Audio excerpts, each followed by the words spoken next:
저로서는 개인적으로 오버 디벨롭먼트를 굉장히 사람들은 기본적으로 아는 맛을 굉장히 좋아합니다. 낯선 그리고 좀 어쩌면 불쾌한 경험이 될 수 있습니다.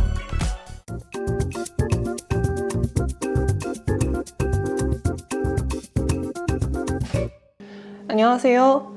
커피 대법관 민상우입니다. 오늘은 언더 디벨롭먼트와는 정반대되는 커피의 깊고 진한 고유의 풍미를 갖고 있는 오버 디벨롭먼트에 대해서 함께 알아보겠습니다. 사실 우리가 흔히 접하는 커피는 대부분 이미 오버 디벨롭먼트 된 상태의 커피입니다. 어떻게 보면은 커피는 오버 디벨롭먼트 된 상태가 디폴트 값이라고도 할 수 있겠죠. 하지만 스페셜티 커피에서는 이야기가 조금 다른데요. 스페셜티 커피, 즉 고품질의 생두들은 그 자체로 굉장히 화사하고 화려한 풍미를 갖고 있습니다. 이러한 풍미들은 볶은 견과류나 초콜릿 같은 로스팅으로 생성되는 플레이버들에 의해 쉽게 가려질 수가 있어요. 그래서 스페셜티 커피 산업에서는 오버 디벨롭먼트 된 커피보다는 좀 더 밝고 화사하고 생동감 있는 플레이버들을 더 메인으로 부각해주는 웰 디벨롭 로스팅을 더 선호합니다.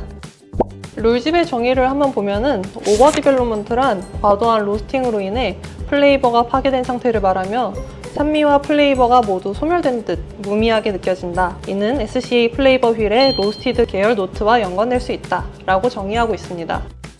중요한 거는 모든 생두는 고유의 풍미가 있습니다. 이게 잘 발현됐는지 아니면 그 플레이버들이 사라졌는지가 주요한 포인트라고 볼 수 있습니다. 단순히 로스티한 플레이버가 있다고 해서 이거를 오버 디벨롭먼트라고 볼 수는 없는 것이죠. 예를 들어볼까요? 브라질 커피나 베트남 로부스타 커피 같은 경우엔 기본적으로 고소하고 쌉싸름한 풍미가 깔려 있어요. 그 외에 뭔가 화려하거나 꽃향기나 과일 같은 맛보다는 그런 고소하고 쌉싸름한 로스티드 플레이버와 굉장히 비슷한 플레이버가 주를 이루는 경우가 많습니다. 그런데 이러한 커피들의 풍미를 잘 발현했다고 이거를 오버 디벨롭먼트로 봐야 될까요? 그렇지는 않습니다. 이런 생두가 갖고 있는 고유의 풍미가 잘 발현됐다면은 그거는 오버 디벨롭먼트로 보지 않습니다. 그러면 한번 반대되는 예를 들어볼까요? 에티오피아 커피를 갖고 왔는데 에티오피아 커피에서 기대할 수 있는 꽃향기나 아니면 과일 같은 풍미가 전혀 느껴지지 않고 이 커피를 마셨는데 이 커피가 에티오피아 커피인지 아니면 그냥 뭐 베트남이나 브라질 커피인지 알 수 없을 정도로 이 커피 자체가 갖고 있는 본연의 풍미를 느끼기 어렵다면은 그거는 반대로 오버 디벨롭먼트로 볼 확률이 굉장히 올라갑니다. 로스터로서는 기본적으로 잘 볶였지만 내가 원하는 포인트보다 조금 더 많이 진행된 커피를 오버 디벨롭먼트 커피로 생각합니다. 모든 커피들은 저마다의 최적의 로스팅 포인트가 몇 가지 있거든요.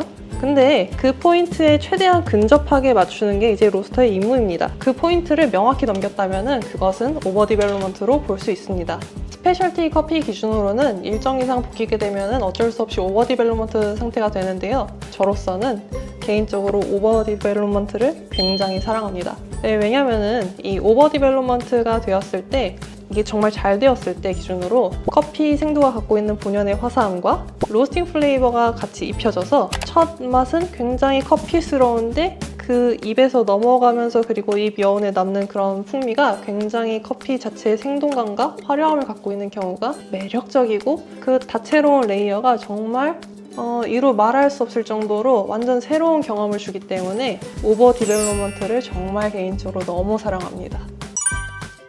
사람들은 기본적으로 아는 맛을 굉장히 좋아합니다. 만약에 카페에서 딱 아아를 시켰는데 이 아이스 아메리카노를 한 입 쪽 빨았는데 굉장히 시큼한 뭔가 내가 잘 모르겠는 그런 맛이 나면은 별로 좋지 않을 것 같아요. 내가 기대한 것과 경험한 것이 다르기 때문에 낯선 그리고 좀 어쩌면 불쾌한 경험이 될 수 있습니다. 이 오버 디벨롭먼트 된 커피 자체가 소비자들에게는 커피라는 디폴트 값이기 때문에 이러한 현상이 벌어지는 것이죠. 로스터분들이라면 약배전을 멀리하고 강배전을 가까이 하시는 게 훨씬 좋습니다.